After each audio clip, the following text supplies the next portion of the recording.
Bonjour, bienvenue sur la chaîne des cliniques dentaires New Dentaire. Je suis Nicolas et aujourd'hui, je vous présente une vidéo sur les avantages des implants dentaires haut de gamme.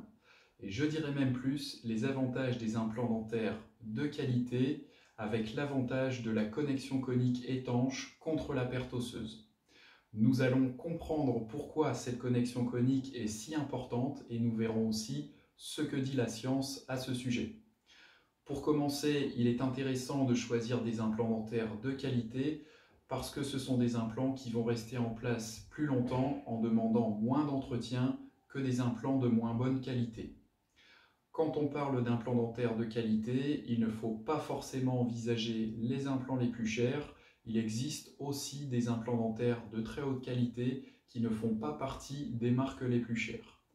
Notre précédente vidéo qui parle des marques d'implants dentaires fait justement le tour de cette question en abordant l'origine géographique des implants, les trois catégories de segments du marché des implants, leur prix et aussi leurs caractéristiques techniques. Pour bien fixer les choses dès le départ, je vais indiquer ce qui caractérise les implants dentaires de qualité.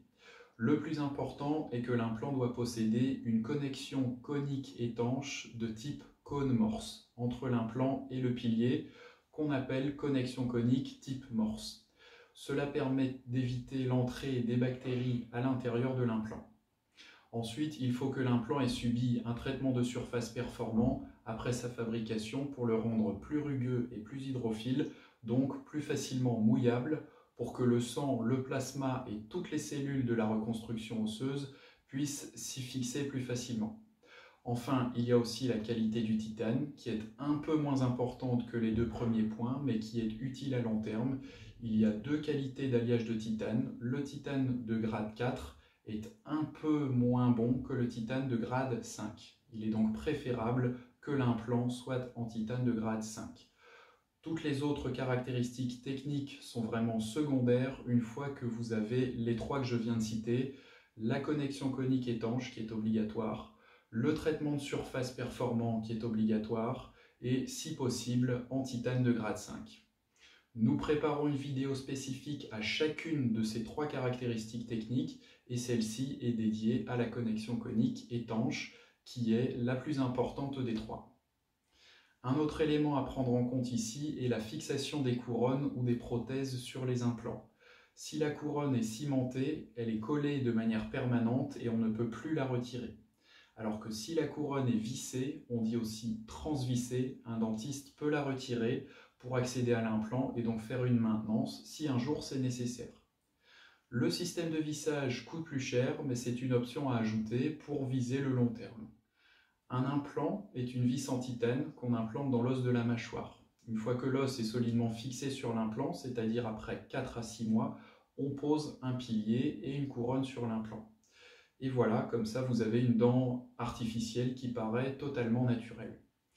Maintenant, réfléchissons à long terme. L'implant lui-même est en alliage de titane, il est inoxydable, inaltérable dans le milieu buccal. L'implant ne peut pas attraper de caries, et comme il n'est pas composé de cellules vivantes, il ne peut pas s'infecter. La seule chose qui peut arriver, c'est au niveau de l'os qui se trouve autour de cet implant et qui tient l'implant en place. C'est comme cela et seulement comme cela qu'on peut perdre un implant. Si l'os autour de l'implant se résorbe trop et qu'il n'y en a plus assez pour le tenir, alors celui-ci commence à bouger et il finit par tomber. Évidemment, vous perdez le pilier et la couronne avec puisque le tout est solidaire. La cause de cette perte osseuse autour de l'implant est un phénomène qu'on appelle la périimplantite. Alors péri vient du grec et veut dire autour. Et médicalement, le suffixe "it" après un mot veut dire qu'il y a une inflammation. Donc, la périimplantite, c'est l'inflammation autour de l'implant. L'os autour de l'implant est la victime de cette périimplantite. C'est un phénomène qui est indolore, invisible depuis l'extérieur et aussi assez lent. Ce qui cause la périimplantite, c'est la présence de bactéries entre la gencive et l'implant. Et à long terme, ces bactéries déclenchent une réaction du corps qui est cette inflammation. Et la réaction naturelle du corps humain quand un tissu est enflammé, c'est de s'en débarrasser. Si rien n'est fait après quelques années, en faisant une radiographie, on commence à voir un creux autour de l'implant. Et si on ne fait rien pendant encore quelques années, il est possible malheureusement de perdre l'implant. Et c'est là que les implants de qualité, avec leurs fameuses 3 caractéristiques techniques, démontrent une différence significative. Dans les implants ayant une connexion conique étanche, les bactéries ne pourront pas entrer dans l'implant avec votre salive et des particules de nourriture pour s'y reproduire tranquillement. C'est pour cela que je répète souvent qu'un implant dentaire de qualité, ça commence toujours par une connexion conique étanche. C'est la caractéristique technique la plus importante d'un implant devant tout autre. Heureusement, tous les implants posés ne souffrent pas de ce problème et si la périimplantite apparaît, il est possible de la traiter, mais uniquement si l'implant est accessible et pour cela, il faut avoir des couronnes vissées. Encore un élément qui coûte plus cher, mais qui permet de prolonger la durée de vie des implants. Par contre, si les couronnes sont cimentées, le seul moyen est de découper la couronne en la détruisant pour la retirer. On peut alors accéder à l'implant, mais il faudra un nouveau pilier et une nouvelle couronne. Donc il faut veiller à faire tout ce qu'on peut pour maintenir l'os autour de l'implant dans le meilleur état possible, et ça commence par de bons implants. Ensuite, il faut une hygiène dentaire et buccale irréprochable avec un brossage 30 minutes après chaque repas pour réduire la charge bactérienne dans la bouche. Des contrôles réguliers chez un dentiste. Le dentiste fait une radiographie de la zone de l'implant, il vérifie s'il y a ou pas de la perte osseuse. Si c'est le cas, il convient de faire un petit nettoyage autour de l'implant afin de retirer ces bactéries qui causent la perte osseuse. Ce nettoyage n'est possible que si le dentiste accède à l'implant et il faut pour cela retirer la couronne. Donc cela n'est possible qu'avec des couronnes vissées sur implant et pas avec des couronnes cimentées. Le système de vissage coûte un peu plus cher, mais encore une fois, il permet d'entretenir ces implants et de les garder à long terme.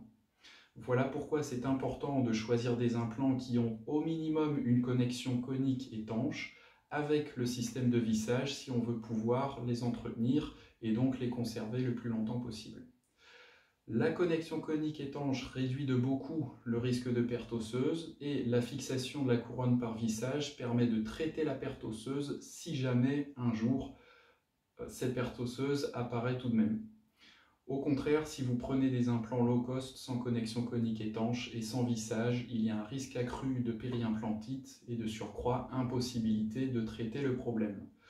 Pour les implants low cost, on sait que statistiquement, après 7 ans, en moyenne, un implant sur 2 sera confronté à la perte osseuse.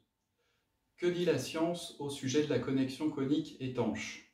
Alors, de nombreuses études scientifiques démontrent la supériorité de la connexion conique étanche contre la perte osseuse. Pour cela, je ne vais citer ici que 2 études, dont la première est une méta-analyse qui regroupe les résultats de 52 études scientifiques publiées. C'est une méta-analyse de 2013 par Christian M. Schmidt et ses collègues, dont je vous cite ici une partie de la conclusion. Les piliers coniques ont démontré une supériorité en termes d'étanchéité des joints, de formation de micro-espaces, de maintien du couple et de stabilité du pilier. Des études in vivo humaines et animales ont indiqué que les systèmes coniques et non coniques sont comparables en termes de réussite initiale des implants et de taux de survie à court terme, mais une perte osseuse moindre autour des implants à connexion conique. Donc ça me permet aussi de rajouter l'autre avantage de la connexion conique qui est une meilleure stabilité de l'implant et de sa prothèse. Ensuite, une étude de 2012 de Bartolomeo Asenza et ses collègues, ils ont testé in vitro différents types d'implants pour vérifier leur étanchéité à la pénétration des bactéries.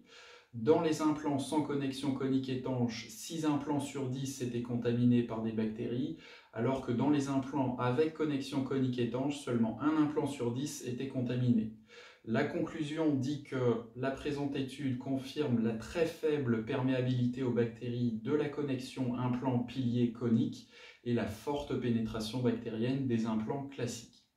Les liens pour consulter ces études se trouvent en description de la vidéo. Un implant de qualité durera donc plus longtemps, il sera donc moins cher à long terme.